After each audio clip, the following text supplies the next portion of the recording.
Welcome to Dave Doing Stuff. I'm Dave and I want to be a blacksmith when I grow up. I've wanted to be a blacksmith for a long time, and over the years I've been buying tongs and anvils and anything I could buy that was blacksmithery in auctions or estate sales and things like that. I've been buying a lot of stuff, and just around 2020 I was going to start building a blacksmith shop, and COVID hit. We made a move to British Columbia, and beautiful British Columbia. We bought this van, I built the van out, then we traveled around British Columbia for a little while to explore, and I was just getting ready to start building a blacksmith shop there, and we made the decision to move back to Ontario, to be closer to family that needed our help. And now, I live in a town in Ontario, I can't have a blacksmith shop here, but I keep buying stuff, and I want to see whether I actually like it or not before I spend any more money. So it's the fall of 2024, and I'm going to take this weekend and drive 2.5 hours to my wife's family cottage. It should be isolated there. I'm going to start a fire, heat some steel, bang it around. I shouldn't disturb anybody, and just see if I like it or not. And that's what I'm going to do. So if you're a person who's been thinking about taking up blacksmithing as a hobby, come on with me, because you'll see a guy doing it right out of the gate, no instruction, totally on his own, just making it up as he goes. It might be interesting to you. And if you're a person who likes watching a train wreck, you've come to the right place maybe. Let's get started and we'll take a look. Here we are, it's fall. It's not near as private as I was hoping for, but it is what it is. And it's really windy. And because of the wind, I think I'm going to build my forge in this section, in the lee of this little shed. I might give it a little more shelter from the wind. Now, the one thing that I haven't bought is a forge. So I did some research, and I'm going to build a $30 forge and bellows just for this experiment. All right, here we go. This is my forge. It's patterned off of a wood burning forge I found online. This is the name of it here. And this is a fence post, part of a chain link fence that was around my yard I wasn't using anymore. I just put a couple of cuts in it to let the air out. And that fence post comes out, and then I've got rainwater leader around the corner, and my leaf blower is going to be my bellows. And it seems it's working fine. Check this out. If I turn this out.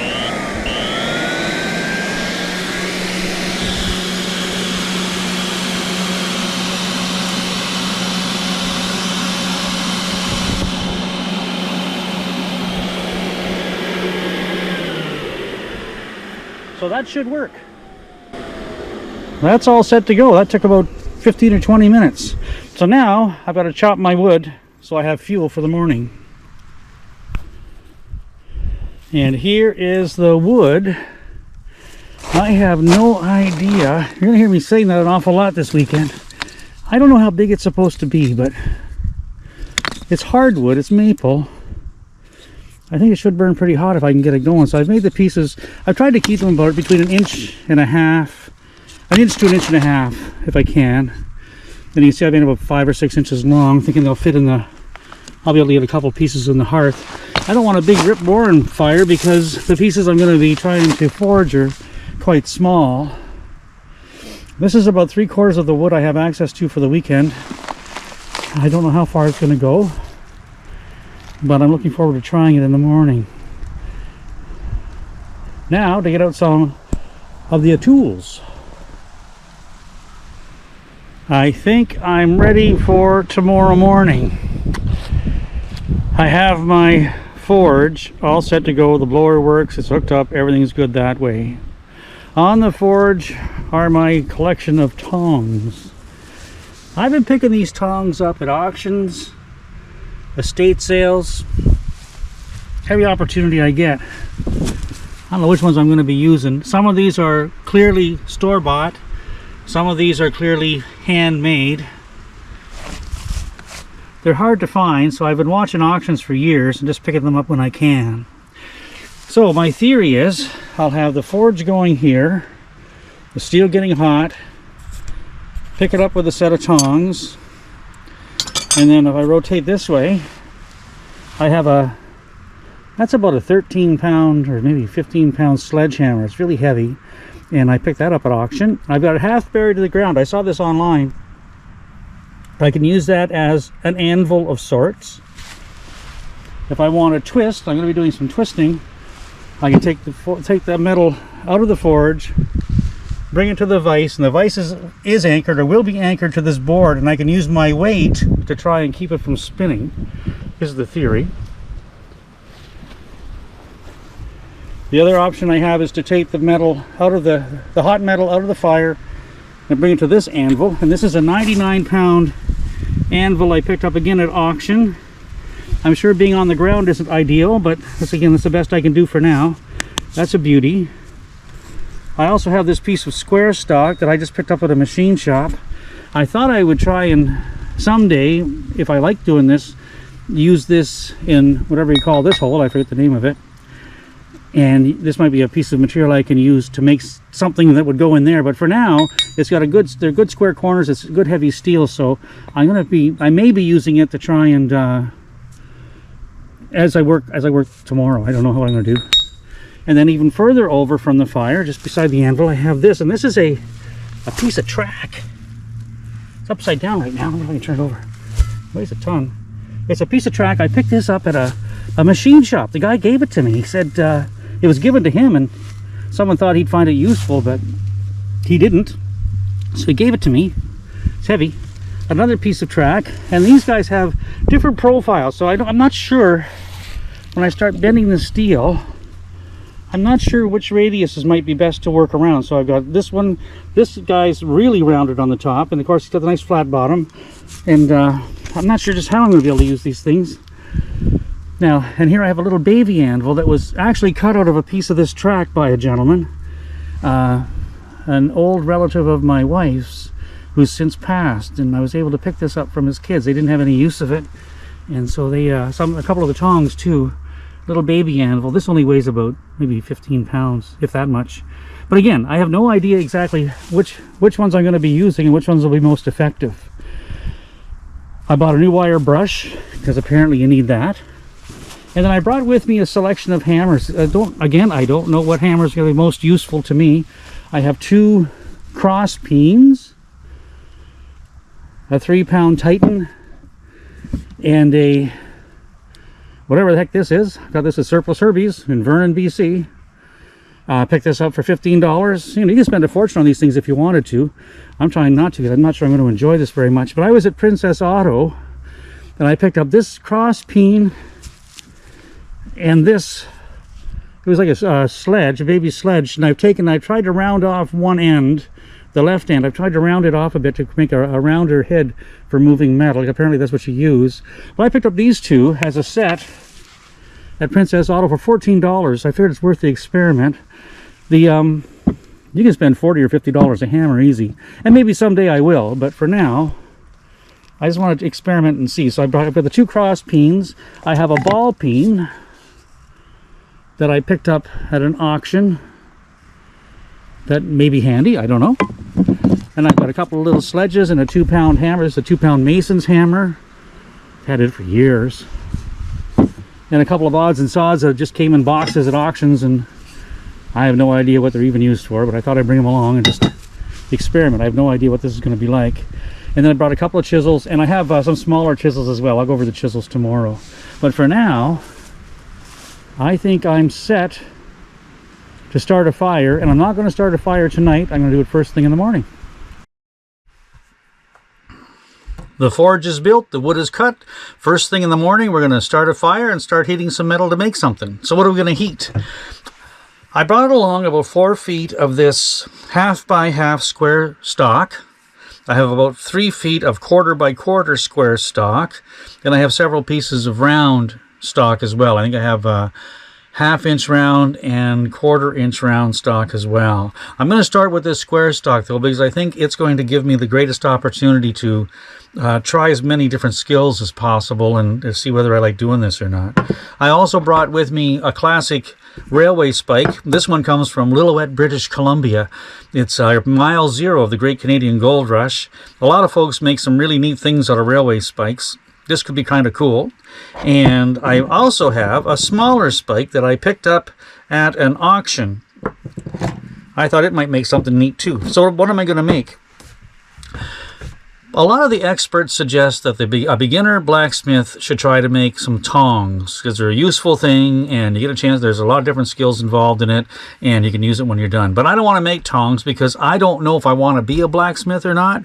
And I don't want to have the one thing that I make be something I'm never going to use again. So I did my research and I'm going to try making a letter opener. Letter openers are require a number of different skills and will give me a chance to see whether I like doing it or not. They're relatively useful, and they're small. It doesn't take a big fire because I don't think I'm going to get a real big fire going in my forge. So this piece I'm expecting would make 2 letter openers. So it's, it's not going to be very big to work with. It should be kind of cool. This guy, he's going to make a machete. He's not going to make a letter opener. So this is just, I'm not going to use him at all. And this one, well, you never know. If I get there, this one could maybe turn into a letter opener. It might be kind of fun. So now when I think about a letter opener, I think every letter opener is going to be the same but different. Every letter opener is going to have a handle. Every letter opener is going to have a blade. And every letter opener is going to have some kind of a butt at the end of it. They're all going to have those things. And the transitions between those spots are going to require a certain skill set. Making this part is going to require a certain skill set. The handle is going to be different, and the blades are going to require different skills as well. So this should give me a good taste. So now, what kind of a letter opener am I going to make? I'm going to start off with my 6" by or 1/2 inch by 1/2 inch square stock, and the first letter opener I want to make is going to be just, the handle is going to be twisted. I want to try twisting the steel because that seems like something that you can use in a lot of different ways. I want to see how hard it is. I've never done it before. So I'm going to try twisting the handle. The blade is going to be, probably the first one, I'll try and make a triangular shape out of it. I have no idea how much to leave left over or how much to draw out. It's going to be a real learning process. And the butt, too, is going to be probably the first one, would just be a simple softening of the corners so it's not sharp. And that's probably the way it's going to look for the first one. If I get that far, I'd like to try another one that has a variation on the twist. I don't have any idea how to draw it, but it'll be a softer, rounder handle, but still be twisted steel. And online it looks really cool. I'm looking forward to trying that one. And then for this one, probably I'll make the blade a different shape just for the sake of making it a different shape. And I'll probably make the end different as well. Maybe if this is twisting really coolly, maybe I can find a way to put a twist on the end as well. That might be kind of fun. Try that out. Another option would be to make the handle, and some people call it a Rubik's Cube. And here's a picture of it here. It looks like it's a neat thing to make. I'd like to try doing that if I could, if I get that far. And if I get this far, I will know what blade I think will work best. So I'll just figure out whatever blade I should use. And then on the end, maybe I can take the end and draw it out as a square profile to match the cubes and turn it into some kind of a curly thing or something just for the fun of doing it, Maybe I could do that. And then another one I'd like to try if I got there was a twisty handle of some sort. And by now I'll know what twist I think I want to do. I'll have an idea of what blade I'd like to make. And but this one is focused on the hub part. I think I'd like to try one where you draw it out and you end up making like some kind of a leafy thing that kind of folds back against the handle. I've seen those too, and they look really cool. And again, I have no idea if it's possible. I don't know how hard it's going to be, but these are things I'd like to try. And then if I did do something out of this is so much smaller in section, which is a draftsman's word for the profile. This is 1/2 by 1/2. This is much smaller, 1/4 by 1/4. So it's going to be a skinnier guy. And I guess I could twist it and draw it out into a blade of some sort to make it so it's a letter opener, it's sharp. But then on this end, I could maybe do kind of a swirly thing to give it more body and have it come out with this guy and then have the head on there, That'd be, again, maybe it's all a pipe dream, but I don't want to half-ass try this if I get there. So that's the plan. And initially, when I was driving out, I thought I would do this one first because it's the most rudimentary of them all. And unfortunately, I can't do that because I'm out at my wife's family cottage. I live in town. I can't do this kind of work in where I live. It just wouldn't be possible. So I thought I'd come out to the cottage. It's after Thanksgiving here in Canada. I thought it'd be very isolated now, and I could, bang away to my heart's content and not disturb anybody. But it turns out there's more people out here than I had anticipated, and they're closer than I thought they were going to be. And so first thing in the morning, I'm hoping to get up at dawn and start a fire and start heating the steel to try and maximize my time here, because it's a 2.5-hour drive. But I can't start banging steel at 8 o'clock in the morning. The neighbors won't like that. So the twisting part doesn't require any banging. So I'm going to try twisting some of these first. And these actually do require banging. But anyway, I'll just have to see how it goes. But I'm going to probably do all the twisting first. And I think that's probably the right way to do it anyway. Do the twisting first, because you have to be able to clamp the work still as you twist. So I can't have it all hot or it won't be controlled. So I'll probably do the twisting first, and then probably work on the blade second, and then work on the ends third is the idea. How far I get, we'll see tomorrow.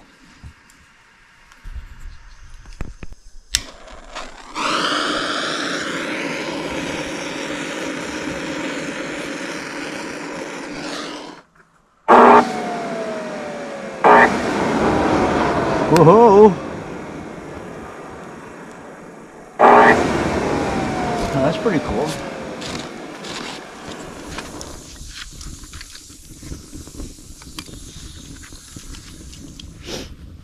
Right now it's clear that using wood is going to take a while to get the fire hot enough or big enough. So I should have got up a little bit earlier maybe. But we'll just see how this is going to work. The fan's doing a great job. I pulled it out of the rainwater leader so I could control the amount of air. There was too much air going in, so I could kind of have it so it misses a little bit. Well, this is taking a lot longer than I thought it would, which I guess maybe is silly on my part. But I can't seem to...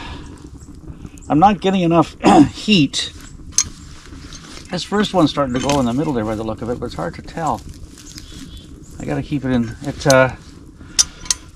I guess with the wood, it's actually, the wood has to burn down to charcoal before it gets hot enough to start giving the heat warm. So I should have started the fire earlier. I don't think I needed a bigger fire. I should have started it earlier. And this seems like a great place to stop episode 1. Be sure to tune into episode 2. It'll be linked at the end of this video once it's ready. And holy cow, this blacksmithing stuff is very different than I thought it was going to be. It's a lot of fun, but there are some surprises along the way too. I don't believe that, guys. Look at that, it melted. Did it melt? I think it melted.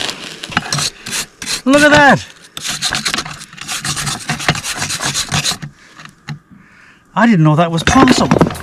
So be sure to give us a like, a share, and a subscribe, and come on back.